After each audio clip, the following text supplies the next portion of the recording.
Hi friends, welcome back to ವಿಪ್ರತು story point. ಸ್ನೇಹಿತರೆ, ನೀವಿವಾಗ ಕೇಳ್ತಾ ಇದ್ದೀರಿ ಆಲಿಸು ಒಮ್ಮೆ ಹೃದಯದ ಮಾತನ್ನು ಕಥಾ ಸರಣಿಯ 72ನೇ ಭಾಗವನ್ನು. ಈ ಎಪಿಸೋಡ್ ನಿಮಗೇನಾದರೂ ಇಷ್ಟ ಆದರೆ ಚಾನಲ್ನ ಸಬ್ಸ್ಕ್ರೈಬ್ ಮಾಡಿಕೊಂಡು ಹಿಂದಿನ ಸಂಚಿಕೆಗಳನ್ನು ಕೇಳಿ. ನಿಮ್ಮ ಬೆಂಬಲ ಸದಾ ನನ್ನೊಂದಿಗೆ ಹೀಗೆ ಇರಲಿ ಅಂತ ಕೇಳ್ಕೊಳ್ತಾ ತಡ ಮಾಡದೆ ಕತೆಗೋಗೋಣ. ಶೀತಲ್, ನನಗೆ ಗೊತ್ತು, ಬಹುಶಃ ನಾನು ನಿಮ್ಮಿಬ್ಬರ ಮಧ್ಯೆ ಮಾತಾಡಬಾರ್ದು ಅನ್ಸುತ್ತೆ. ಆದರೆ ನೀವು ಯಾವುದೇ ವಿಷಯವನ್ನ ಬಿಟ್ಟು ಹೋಗ್ತೀರಿ. ಬಹಳ ಸಮಯದ ನಂತರನೂ ನೀವು ಅದನ್ನ ಅದೇ ಸ್ಥಿತಿಯಲ್ಲಿ ಕಂಡುಕೊಂಡಾಗ ಅದರಲ್ಲಿ ಅವನ ಸ್ವಯಂ ನಿಯಂತ್ರಣದ ಜೊತೆಗೆ ಅವನ ಸುತ್ತಲಿನ ಜನರ ಸಹಕಾರನೂ ಇದೆ ಅಂತ ಅರ್ಥ ಎಂದಳು. ಸೌರವ್, ಅವನೊಬ್ಬ ಹುಚ್ಚ. ನಾನು ಅವನ ಜೊತೆ ಮಾತನಾಡಿದಾಗ್ಲೂ ಅವನು ನನ್ನ ಮಾತನ್ನ ಕೇಳ್ತಾ ಇರಲಿಲ್ಲ. ನೀವಿಬ್ರು ಭೇಟಿ ಆಗ್ತಾ ಇದ್ದ ಅದೇ ಬಸ್ ಸ್ಟ್ಯಾಂಡಲ್ಲೇ ಇರ್ತಾ ಇದ್ದ. ಆ ಹೆಣ್ಮಕ್ಳಿಗೆ ಒಳ್ಳೇದನ್ನ ಮಾಡಿ ಅವ್ರ ಸಂತೋಷದಲ್ಲಿ ಅವನು ತನ್ನದೇ ಆದ ಸಂತೋಷನ ಕಂಡುಕೊಂಡ. ಆದ್ರೆ ಎಲ್ಲೋ ಒಂದ್ ಕಡೆ ಯಾವಾಗ್ಲೂ ನೋವು ಇದ್ದೇ ಇರ್ತಾ ಇತ್ತು. ಅವನದನ್ನ ಹೇಳ್ಕೊಳ್ತಾ ಇರ್ಲಿಲ್ಲ. ಆದ್ರೆ ಪ್ರೀತಿಯ ಉಲ್ಲೇಖ ಬಂದಾಗ್ಲೆಲ್ಲ ಅವನ ಮುಖ ಕಳೆಗುಂದುತ್ತಾ ಇತ್ತು. ಆ ಲಾಯರ್ ಒಳ್ಳೆ ವ್ಯಕ್ತಿಯಾಗಿ ಬದಲಾದ. ಇಲ್ಲದಿದ್ರೆ ಅವನು ತನ್ನ ಇಡೀ ಜೀವನನ ಹೀಗೇನೆ ಕಳೀತಾ ಇರ್ಬೇಕಾಗಿತ್ತು. ಹಾಗೆ ನೀನು ಕೂಡ. ಆ ಡೈರಿ ಅವನ ಕೈಗೆ ಸಿಕ್ಕ ದಿನ ಅವನು ಎಲ್ಲವನ್ನ ತೊರೆದು ಡೈರಿಯನ್ನೇ ಹಿಡ್ಕೊಂಡು ಕುಳಿತು ಬಿಟ್ಟಿದ್ದ. ಆಂಟಿ ಆ ಟೈಮಲ್ಲಿ ತುಂಬ ಚಿಂತೆ ಮಾಡ್ತಾ ಇದ್ರು. ಆಗ ನಾನು ಅವ್ರಿಗೆ ಸಮಾಧಾನ ಮಾಡಿದ್ದೆ. ತುಂಬ ವರ್ಷಗಳ ಕಾಲ ಮಳೆ ಬರದೆ ಬರಡು ಬಿದ್ದ ಭೂಮಿಗೆ ಮಳೆ ಹನಿಯ ಸಿಂಚನವಾದಂತೆ ಆಗಿತ್ತು ಅವನಿಗೆ ಆ ಡೈರಿ. ಅದನ್ನ ಹೇಳ್ದಾಗ ಅವರು ನಿರಾಳರಾದ್ರು. ಆದ್ರೆ ಅವನಿಗೆ ಡೈರಿಯನ್ನ ಸಂಪೂರ್ಣವಾಗಿ ಓದೋಕೆ ಧೈರ್ಯ ಇರಲಿಲ್ಲ. ನೀನು ಸಹಿಸ್ಕೊಂಡು ನೋವನ್ನ ಅನುಭವಿಸೋ ಧೈರ್ಯನೂ ನನಗಿಲ್ಲ ಅಂತ ಹೇಳ್ತಾ ಇದ್ದ. ಆದ್ರೆ ನೀನು ಗೊತ್ತಾ ಶೀತಲ್, ಇದು ಮನುಷ್ಯನ ವಿಶೇಷ ಗುಣ. ಅವನು ತನ್ನ ಸ್ವಂತದವ್ರನ್ನ ನೋವಿನಲ್ಲಿ ನೋಡಿದಾಗ ಅವನು ತನ್ನ ಸ್ವಂತ ದುಃಖಗಳನ್ನೇ ಮರೆತು ಬಿಡ್ತಾನೆ. ಅಶ್ವಿನ್ ಕೂಡ ಅದೇ ರೀತಿ ಮಾಡ್ದ. ಅವನು ನಿನ್ನ ನೋವನ್ನ ಹೆಚ್ಚು ಅನುಭವಿಸ್ದ. ಆದ್ರೆ ನಾನು ಅವನ ಅನುಭವವನ್ನ ಅನುಭವಿಸ್ದೆ. ನಾವು ಪರಸ್ಪರ ಸಂಪೂರ್ಣವಾಗಿ ಇರಲಿಲ್ಲ.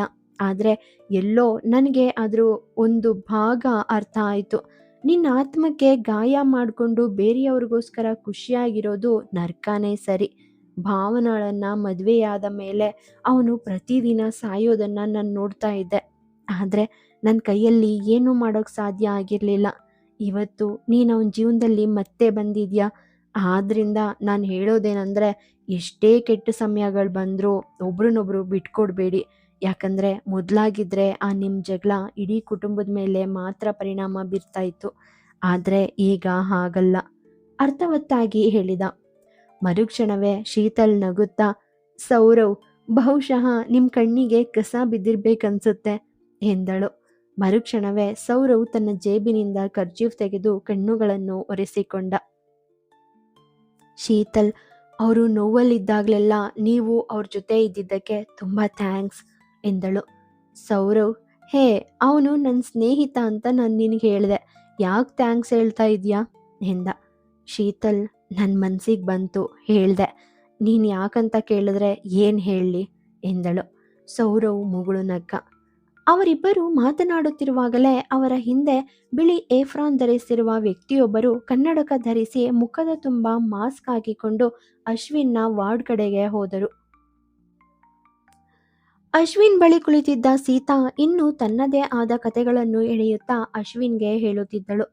ವೈದ್ಯರು ಒಳಗೆ ಬರುತ್ತಿರುವುದನ್ನು ನೋಡಿದಾಗ ಸೀತಾ, ನೋಡಿ ಡಾಕ್ಟರ್, ಸೀತಾಗೆ ಎಲ್ಲನೂ ಗೊತ್ತು. ಆದ್ರೆ ಪ್ಲೀಸ್ ಅವಳ ಅಣ್ಣನ್ನ ಬೇಗ ಗುಣಪಡಿಸ್ಬಿಡಿ ರಿಕ್ವೆಸ್ಟ್ ಮಾಡಿದಳು. ಅಶ್ವಿನ್ನನ್ನು ನೋಡದೆಯೇ ಹೊಳೆಯುವ ಮೈ ಬಣ್ಣದ ಆ ಡಾಕ್ಟರ್ ಅವನ ಹತ್ತಿರ ಇರಿಸಿದ್ದ ಫೈಲನ್ನು ಓದಲು ಶುರು ಮಾಡಿದರು.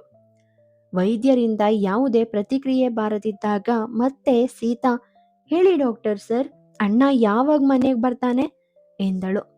ಈ ಬಾರಿ ಆ ಡಾಕ್ಟರ್ ಸೀತಾಳನ್ನೊಮ್ಮೆ ದಿಟ್ಟಿಸಿ ನೋಡಿದರು. ಅವರ ಕಣ್ಣುಗಳು ತುಂಬ ಶಾರ್ಪ್ ಆಗಿ ಇದ್ದವು. ಅದನ್ನು ನೋಡಿದ ಸೀತಾ ತಲೆ ತಗ್ಗಿಸಿದಳು. ನೀವು ನಿಜವಾಗ್ಲೂ ಡಾಕ್ಟರಾ? ಸಂಶಯ ಹೊರಹಾಕಿದಳು. ಸೀತಾಳ ಮಾತುಗಳು ಆ ಡಾಕ್ಟರ್ಗೆ ಸ್ವಲ್ಪ ವಿಚಿತ್ರವೆನಿಸಿತು. ಸೀತಾ ಮತ್ತೆ ಏನನ್ನೋ ಹೇಳಲು ಬಾಯಿ ತೆರೆದ ತಕ್ಷಣ ಡಾಕ್ಟರ್, ನೀವು ಹೊರಗೋಗಿ ಎಂದರು. ಸೀತಾ ಅಶ್ವಿನ್ ಕಡೆ ಹುಬ್ಬುಗಂಟಾಗಿ ಗೊಂದಲದಿಂದ ನೋಡಿದಳು. ಅವನು ಹೊರಗೆ ಹೋಗುವಂತೆ ಕಣ್ಣಲ್ಲೇ ಸನ್ನೆ ಮಾಡಿದ. ತಲೆ ಆಡಿಸಿದ ಸೀತಾ ವಾರ್ಡ್ನಿಂದ ಹೊರಗೆ ಹೋದಳು.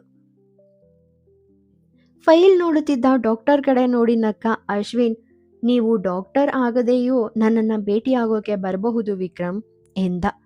ಕಣ್ಣುಗಳನ್ನು ಅಗಲಿಸಿದ ಆತ ಫೈಲನ್ನು ಕೆಳಗಿಟ್ಟು, ದಾದಾ ಅಚ್ಚರಿಯಿಂದ ಅಶ್ವಿನ್ ಕಡೆಗೆ ನೋಡಿದ.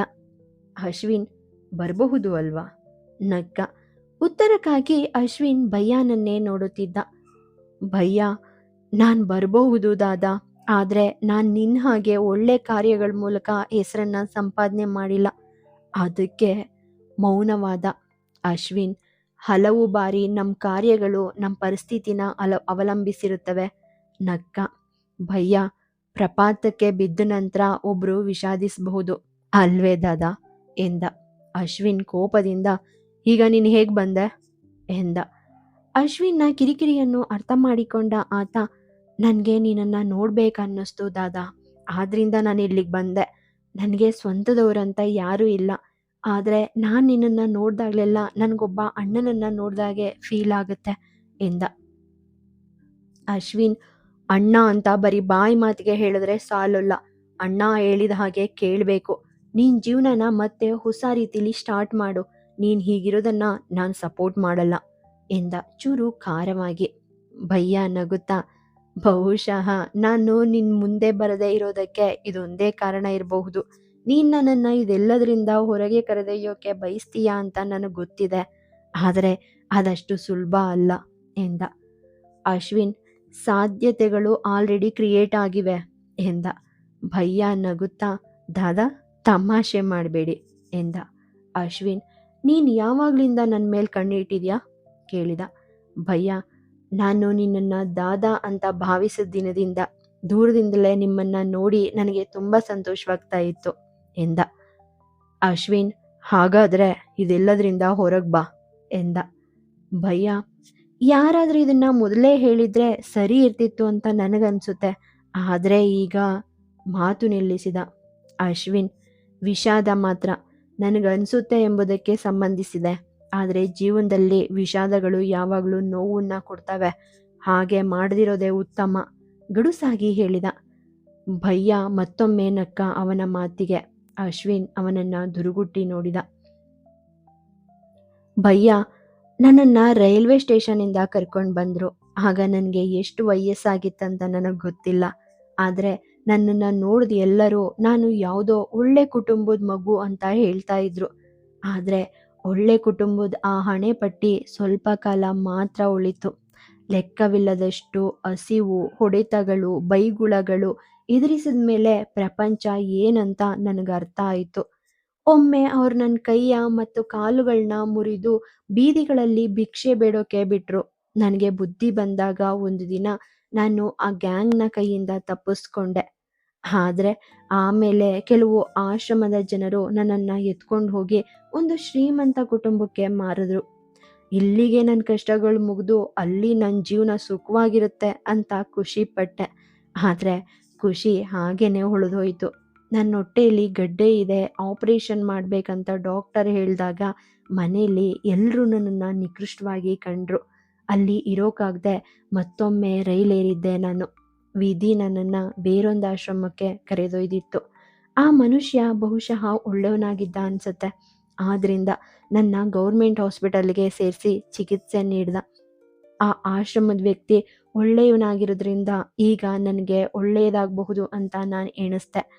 ಅವರು ನನಗೆ ಓದೋದನ್ನು ಕಲಿಸಿದ್ರು, ಆದರೆ ಒಂದಿನ ಆತ ಕೂಡ ಆಕ್ಸಿಡೆಂಟಲ್ಲಿ ಪ್ರಾಣ ಬಿಟ್ಟ.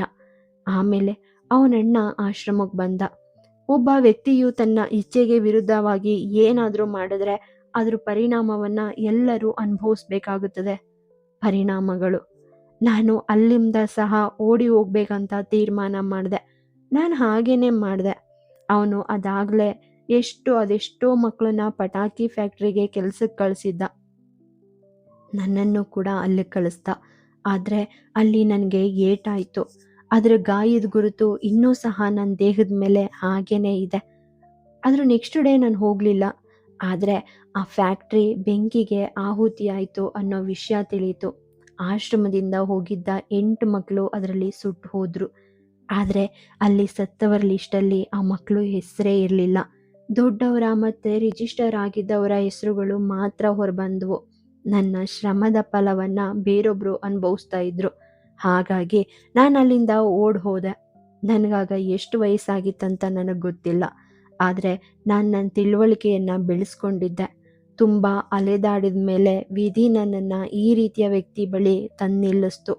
ಯಾರೂ ಇಲ್ಲದವ್ರ ಜೊತೆ ದೇವರಿದ್ದಾನೆ ಅಂತ ಹೇಳ್ತಾರೆ, ಆದರೆ ಇವು ಕೇವಲ ಪದಗಳು ಅಷ್ಟೆ. ಜೀವನ ಮತ್ತೊಮ್ಮೆ ನನ್ನನ್ನು ಬೀದಿಲಿ ನಿಲ್ಲಿಸ್ತು. ಆದರೆ ಈಗ ನಾನು ಅರ್ಥ ಮಾಡ್ಕೊಳ್ಳೋಕೆ ಶುರು ಮಾಡಿದೆ, ಜೀವನ ಅಷ್ಟು ಸುಲಭ ಅಲ್ಲ. ಅದಕ್ಕಾಗಿಯೇ ಎಲ್ಲೆಡೆ ಬರೀ ಪಾಠಗಳೇ ಸಿಗ್ತವೆ. ಒಂದಿನ ನನ್ನ ತಾಳ್ಮೆಯ ಕಟ್ಟೆಯೊಡೀತು. ನನಗೆ ಯಾವಾಗಲೂ ನೋವುಂಟು ಮಾಡ್ತಿದ್ದವರಿಗೆ ನಾನು ಭೀಕರವಾಗಿ ಸಾವನ್ನು ದಯಪಾಲಿಸಿ ನನ್ನ ನೋವಿಗೆ ಸೇಡನ್ನು ತೀರಿಸ್ಕೊಂಡೆ. ನಾನು ಒಳ್ಳೆ ಜೀವನನ ನಿರೀಕ್ಷಿಸಬಾರ್ದು ಅನ್ನೋದನ್ನು ನಾನು ಆವತ್ತೇ ಕಂಡ್ಕೊಂಡ್ಬಿಟ್ಟೆ. ಆ ದಿನ ನಾನು ಜೈಲಿಗೆ ಹೋದೆ. ಆದರೆ ಅಲ್ಲಿ ಜಾಸ್ತಿ ದಿನ ಇರಲಿಲ್ಲ. ಒಂದಿನ ಅಲ್ಲಿಂದ ಕೂಡ ತಪ್ಪಿಸ್ಕೊಂಡು ಓಡ್ ಹೋದೆ. ಹೀಗೆ ಓಡ್ತಾ ಇರುವಾಗಲೇ ನಾನು ನಿನ್ನನ್ನು ಭೇಟಿಯಾದೆ. ಸಾಯುವ ಹಂತದಲ್ಲಿರುವವನ ಮೇಲೆ ಯಾರಿಗೂ ಕರುಣೆ ಬರೋದಿಲ್ಲ. ಆದರೆ ಆ ದಿನ ನೀನು ಮಾಡಿದ್ದು, ನಾನು ಪ್ರತಿದಿನ ಕೊಲ್ಲೋ ಮಾನವೀಯತೆ ನಿನ್ನ ರೂಪದಲ್ಲಿ ಹೀಗೆ ಬಂದಿದೆ ಅಂತ ನನಗನ್ನಿಸ್ತು. ನನಗೆ ಇಷ್ಟ ಇಲ್ಲದಿದ್ದರೂ ನಿನ್ನ ರಕ್ತದ ಪರಿಣಾಮನೋ ಅಥವಾ ನಿನ್ನ ಮಡಿಲಲ್ಲಿನ ಪರಿಣಾಮನೋ, ನಾನು ಒಬ್ಬಂಟಿ ಅನ್ನಿಸ್ದಾಗಲೆಲ್ಲ ನಾನು ನಿನ್ನನ್ನು ನೋಡೋಕೆ ಬರ್ತಾ ಇದ್ದೆ. ಆಗಾಗ ನೀನು ಬಸ್ ಸ್ಟಾಪಲ್ಲಿ ಕುಳಿತಿರೋದನ್ನು ನಾನು ನೋಡ್ತಾ ಇದ್ದೆ. ಆ ಸಮಯದಲ್ಲಿ ನಾನು ನಿನ್ನ ನೋವನ್ನು ಅರ್ಥ ಮಾಡ್ಕೊಳ್ಳೋಕೆ ಶುರು ಮಾಡಿದೆ. ಆದರೆ ನನ್ನ ಕೈಯಲ್ಲಿ ಏನು ಮಾಡೋಕ್ಕೆ ಸಾಧ್ಯವಾಗಲಿಲ್ಲ. ಆದರೆ ನೀನು ಇತರರಿಗಾಗಿ ಅಷ್ಟೆಲ್ಲ ಸಹಾಯ ಮಾಡ್ತಿರೋದನ್ನ ನೋಡಿದಾಗ ನಾನು ನಿನ್ನಂತಹ ವ್ಯಕ್ತಿಯ ಜೊತೆಗೆ ಇದ್ದಿದ್ರೆ ಅಥವಾ ಆಶ್ರಮದ ಆ ವ್ಯಕ್ತಿ ಎಂದಿಗೂ ಸಾಯಬಾರ್ದಾಗಿತ್ತು ಅಂತ ನನಗನ್ನಿಸ್ತಾ ಇತ್ತು. ನಿಮಗೆ ವೈರಿಗಳು ಹೆಚ್ಚಾಗ್ತಾ ಬಂದರು. ಆದ್ರಿಂದ ನನ್ನ ಕಡೆಯ ಒಬ್ಬನನ್ನು ನಿಮ್ಮ ಮೇಲೆ ಕಣ್ಣಿಡುವಂತೆ ಹೇಳಿದೆ ಎಂದು ನಗುತ್ತಾ, ನೀವು ದೊಡ್ಡವರಂತ ನನಗೆ ತಿಳಿದಿದೆ. ಆದರೆ ಎಲ್ಲರೂ ನಿಜವಾದ ಮತ್ತು ಒಳ್ಳೆಯ ಜನರ ಬಗ್ಗೆ ಚಿಂತೆ ಮಾಡ್ತಾರೆ. ಆದ್ರಿಂದ ನಾನು ನಿಮ್ಮ ಕಾವಲಿಗೆ ನಿಂತೆ ಎಂದು ಹೇಳಿ ಮತ್ತೆ ಮುಗುಳ್ನಕ್ಕ. ಅಶ್ವಿನ್ ಭಯ್ಯನನ್ನೇ ನೋಡುತ್ತಾ ಅವನ ಮಾತುಗಳನ್ನು ಕೇಳುತ್ತಲೇ ಇದ್ದ. ಭಯ್ಯ ತನ್ನ ಮನಸ್ಸನ್ನು ಹಗುರಗೊಳಿಸಲು ಏನಾದರೂ ಹೇಳಬಹುದು ಎಂದು ಅವನಿಗೆ ಗೊತ್ತಿತ್ತು. ಅದನ್ನೇ ಅವನು ಮಾಡಿದ್ದ. ಕಳೆದ 2 ವರ್ಷಗಳಲ್ಲಿ ಅಶ್ವಿನ್ ಅಂತಹ ಹಲವಾರು ಕಥೆಗಳನ್ನು ಕೇಳಿರಬಹುದು. ಇದರಿಂದಾಗಿ ಅವನು ಮತ್ತೊಮ್ಮೆ ಹೊಸ ಮಾರ್ಗವನ್ನು ಕಂಡುಕೊಂಡ. ಅಶ್ವಿನ್ ನಗುತ್ತಾ, ಅಣ್ಣ ಇದ್ರೂ ತಮ್ಮ ಕೆಟ್ಟೋರ್ ಸಹವಾಸದಲ್ಲೇ ಇದ್ಬಿಟ್ಟ ಎಂದ. ಭಯ್ಯ ಅವನ ಕಡೆಗೆ ತಿರುಗಿ ತುಸು ಎಮೋಷ್ನಲ್ ಆಗಿ, ನೀನು ನಿಜವಾಗಿಯೂ ನನ್ನನ್ನು ನೀನ್ ತಮ್ಮ ಅಂತ ಪರಿಗಣಿಸ್ತೀಯಾ ಕೇಳಿದ. ಅಶ್ವಿನ್ ಏನನ್ನೋ ಹೇಳಲು ಹೊರಟ ತಕ್ಷಣ ಭಯ್ಯ, ನಾನು ನಿನ್ನನ್ನು ಅಪ್ಕೊಳ್ಬಹುದಾ ಎಂದು ಕೇಳಿದ. ಮರುಕ್ಷಣವೇ ಅಶ್ವಿನ್ ತನ್ನೆರಡು ಕೈಗಳನ್ನು ಅಗಲ ಮಾಡಿದ. ಭಯ್ಯ ಅಶ್ವಿನನ್ನು ಗಟ್ಟಿಯಾಗಿ ಅಪ್ಪಿಕೊಂಡ. ಬಾಗಿಲ ಹೊರಗಿನಿಂದ ಒಳಗೆ ಇಣುಕುತ್ತಿದ್ದ ಸೀತಾ ನಿರಂತರವಾಗಿ ಅಳುತ್ತಾ ಒಳಗೆ ನೋಡುತ್ತಲೇ ಇದ್ದಳು. ಈ ದಿನ ಅವಳಿಗೂ ತನ್ನ ನೋವಿಗಿಂತ ಬೇರೊಬ್ಬರ ದುಃಖ ಹೆಚ್ಚು ಅನಿಸಿತ್ತು. ಸೌರವ್ ಇನ್ನೊಂದು ಬದಿಗೆ ಹೋದ ಮೇಲೆ ಶೀತಲ್ ಆರಾಧ್ಯಳನ್ನು ಹುಡುಕುತ್ತಾ ಆಸ್ಪತ್ರೆಯ ಮುಂಭಾಗಕ್ಕೆ ಬಂದಳು. ಸುತ್ತೆಲ್ಲ ಒಮ್ಮೆ ನೋಡಿದವಳು ಆರಾಧ್ಯ ಎಂದು ಕರೆದಳು. ಆರಾಧ್ಯ ಶೀತಲ್ಗೆ ಕಾಣದಂತೆ ತನ್ನ ಕಣ್ಣುಗಳನ್ನು ಒರೆಸಿಕೊಂಡವಳು ಶೀತಲ್ ಕಡೆಗೆ ಬಂದಳು. ಶೀತಲ್ ಆರಾಧ್ಯಳ ಕೈ ಹಿಡಿದುಕೊಂಡು ಇನ್ನೊಂದು ಬದಿಗೆ ಕರೆದೊಯ್ದು ಅವಳ ಮುಂದೆ ನಿಂತು, ನಾನು ನಿನಗೆ ಏನ್ ಕಲಿಸಿದ್ದೆ ಅದನ್ನೆಲ್ಲ ಮರೆತುಬಿಟ್ಯಾ ಕೇಳಿದಳು. ಆರಾಧ್ಯ ಅಳು ಮುಖ ಮಾಡಿ, ನನಗೆ ಭಯ ಆಗಿತ್ತು ಶೀತಲ್ ಎಂದಳು. ಶೀತಲ್, ನೋಡು ಪುಟ್ಟ, ಆ ಭಯನೇ ನೀನು ಗೆಲ್ಲಬೇಕು ಅಂತ ನಾನು ನಿನಗೆ ಹೇಳ್ಕೊಟ್ಟಿದ್ದು ತಾನೇ ಎಂದಳು. ಆರಾಧ್ಯ, ಆ ಸಮಯದಲ್ಲಿ ನನ್ನ ಮನಸ್ಸಿಗೆ ಏನೂ ತೋಚಲಿಲ್ಲ. ಮುಖ ಹಾಗೆಯೇ ಇತ್ತು ಅವಳದು. ಶೀತಲ್, ನೀನಾಗ ನನಗೆ ಹೇಳ್ಬೋದಿತ್ತು ತಾನೇ ಎಂದಳು. ಆರಾಧ್ಯ, ನನಗೆ ಅವನು ಕೆಟ್ಟವನ ಹಾಗೆ ಕಾಣಲಿಲ್ಲ ಶೀತಲ್. ನೀ ನನಗೆ ಹೇಳ್ಕೊಟ್ಟಿದ್ದ ಒಳ್ಳೆಯ ವ್ಯಕ್ತಿಯ ವ್ಯಾಖ್ಯಾನದಂತೆಯೇ ಇದ್ದ ಅವನು. ಅವನ ಮುಖದಲ್ಲಿ ನಿನ್ನ ಬಗ್ಗೆ ನೋವು ಮತ್ತೆ ಚಿಂತೆ ಕಾಣ್ತಾ ಇತ್ತು. ಅವನು ನಮ್ಮನ್ನ ಮತ್ತೆ ಮತ್ತೆ ನೋಡ್ತಾನೆ ಇದ್ದ, ಅದು ತುಂಬ ಕಾಳಜಿಯಿಂದ. ಲೆಕ್ಕವಿಲ್ಲದಷ್ಟು ಬಾರಿ ನೀರು ಬೇಕಾ ಅಂತ ಕೇಳ್ತಾನೆ ಇದ್ದ. ಮಾತುಗಳು ಸುಳ್ಳಾಗಿರಬಹುದು, ಮುಖ ಸುಳ್ಳಾಡಬಹುದು, ಆದರೆ ಕಣ್ಣುಗಳು ಸುಳ್ಳು ಹೇಳೋದಿಲ್ಲ ಅಲ್ವಾ ಶೀತಲ್? ಈಗಂತ ನೀನೇ ಹೇಳಿದ್ದೆ, ಮುರಿಯಲಾಗದ ನಂಬಿಕೆಯಿಂದ ನಿನಗೆ 2 ವಿಷಯಗಳು ಮಾತ್ರ ಸಿಗುತ್ತವೆ. ಒಂದೋ ಜಗತ್ತಿನ ಅತ್ಯುತ್ತಮ ವ್ಯಕ್ತಿ ಅಥವಾ ಜೀವನದ ಪಾಠ ಅಂತ ಹೇಳ್ಕೊಟ್ಟಿದ್ದೆ ನೀನು. ನನ್ಗವನು ಒಳ್ಳೆ ಮನುಷ್ಯನಾಗೇನೆ ಕಾಣಿಸ್ದ ಎಂದಳು. ಶೀತಲ್ ಆರಾಧ್ಯಳನ್ನು ಅಪ್ಪಿಕೊಂಡು, ಆರಾಧ್ಯ, ನನ್ ಕಂದ ಎಂದು ಬಿಕ್ಕಿದಳು. ಭಯ್ಯ ಸ್ವಲ್ಪ ಸಮಯದವರೆಗೆ ಅಶ್ವಿನ್ ಜೊತೆ ಇದ್ದನು.